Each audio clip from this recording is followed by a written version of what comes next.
Welcome back to another episode of the Outdoor Adventures podcast here on Brownfield. I'm Brent Barnett. Joining us on the show this week is our buddy Kent Boucher, host of the First Gen Hunter podcast. Kent, thanks for coming back on the show. How's it going, man?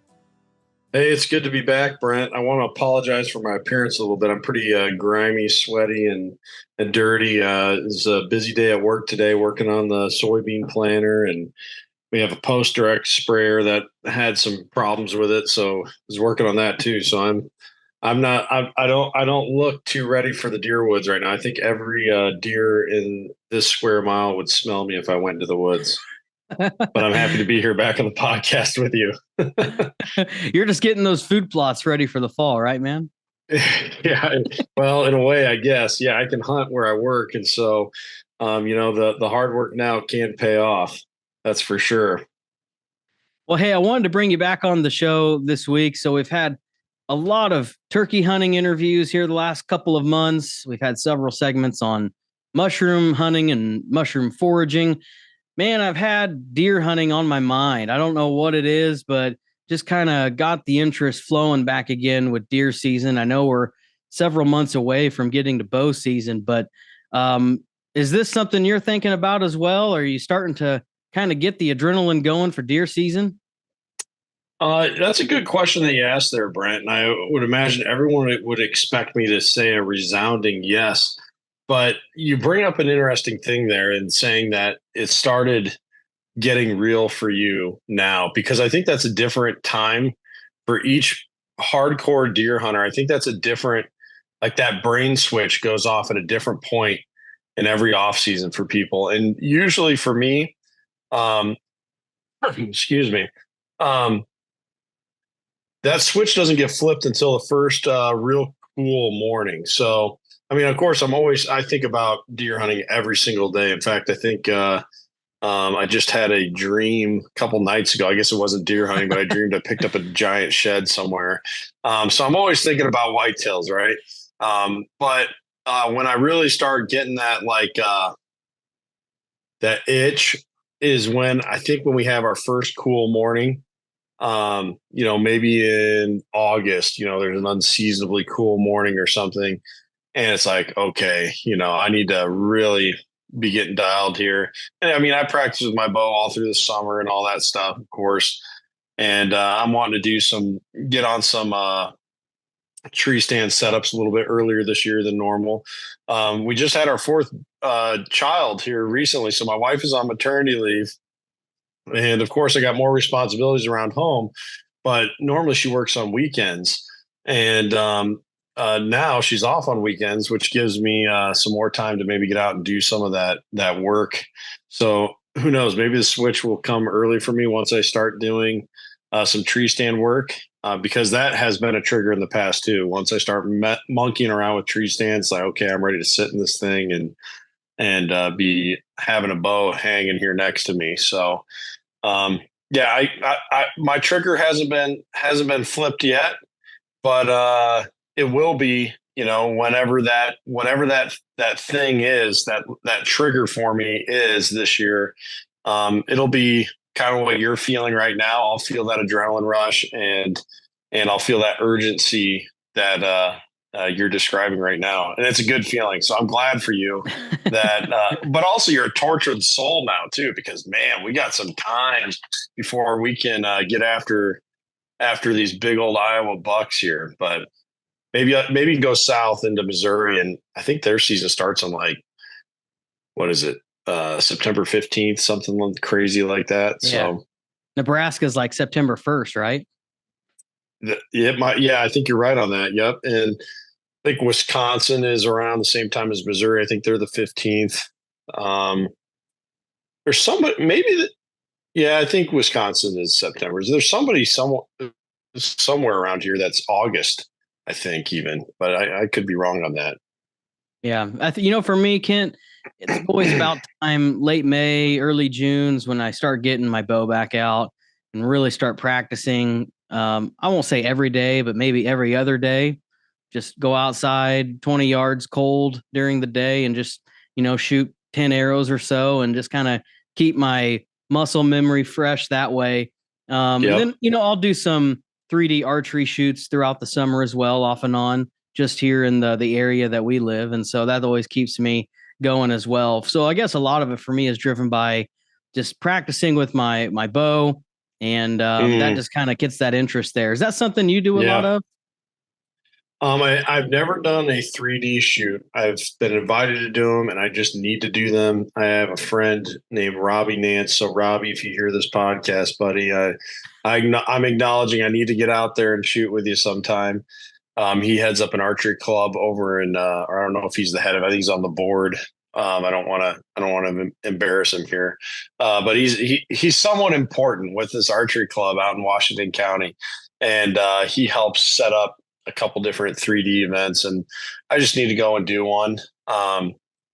They're expensive for when it comes to arrows. I've heard you usually count on losing a few arrows when you're doing a 3D shoot, but I've also heard that just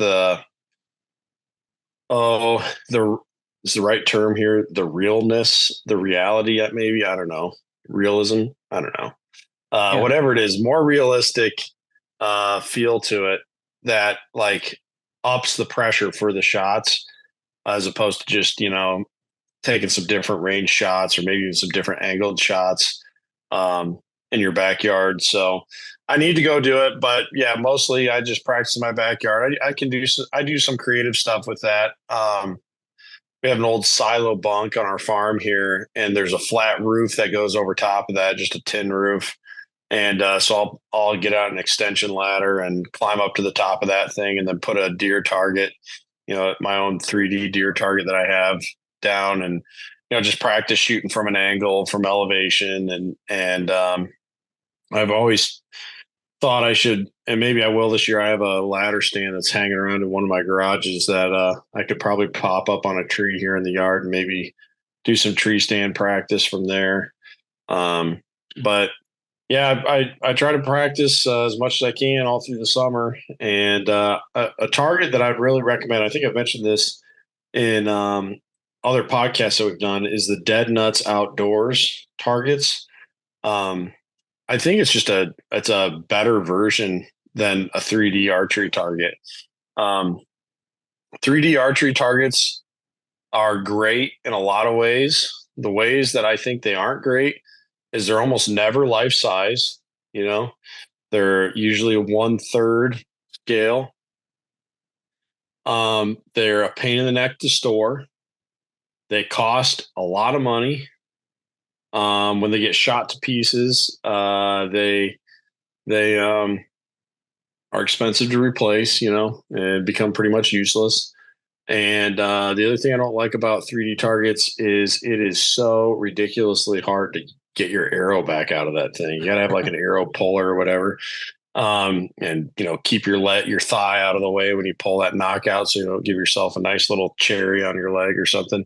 But with these Dead Nuts Outdoors targets, it's kind of like when people put a yard sign up, like a political sign in their yard or something, that plastic material, that real durable material, it's made out of that, and it's life size. It folds up really nicely, and the shot zone, you can get replaceable shot zones for really cheap. And I think the whole target, everything there, costs around $100. So it's pretty affordable. And just the fact that it's life size, I think, is what's so nice about that. You can really get a feel where your shot placement's at. And so I use that a ton during the summer to get ready for the season. So obviously practicing with your bow throughout the summer can, you can use up some time that way, getting ready for season. Just thinking outside the box a little bit here. A lot of folks like to mobile hunt. They walk in and they hang and hunt tree stands during the fall. Maybe this is a time, Kent, if people are new to that and getting started in mobile deer hunting, going in, doing some hanging hunts, a couple of nights a week, maybe go out and do a hang set in your yard if you have a tree that's good enough, and tear it down and maybe practice that way. Yeah. If someone has never done any hanging hunts before, they need to try it, because you're going to find out a lot of things about yourself that you didn't know previously, right? I remember when I first started doing some hanging hunts. Um, First of all, it was one of those things like, oh, I got my lone wolf in my truck. I'm just gonna, right after work here, I'm gonna grab my lone wolf and I'm gonna go walk out there into the woods. I'm gonna slap it on a tree right on a nice pinch point that I know of, and I'm gonna get after it. And then when I did it, it's like, okay, where's the tree? And there's a guy actually not far from us, Brent, Emmett Enyart. He does the Extreme Elements Outdoors channel on YouTube, and he has designed uh, his own climbing sticks that I think, as of this last winter, he was advertising as the lightest climbing sticks on the market.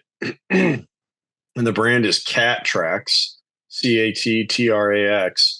And I'm really interested in giving some of those a try, just to try and make that easier to do. But you're right. Folks need to be practicing that because of the reasons that I just mentioned. It'll show you how out of shape you are. It'll show you how much time you're actually going to need. It'll show you the importance of picking your trees. Yes, you can be mobile and you can technically choose a tree on the fly, but that is much easier said than done, because once you get out there, you realize, wow, that tree is way too crooked, or it's got way too much junk in the way. I'll never get a clear shot, or it's going to leave me totally exposed. All the different things, right? That all the different things that we run into when we're wanting to do a hang and hunt. And so, yeah, I agree. Like, along with practicing with your bow, if you're going to want to do some hang and hunts, get a gym membership for one, and then get out in your yard and practice with them, because it is a bear to be, but the payoff is huge.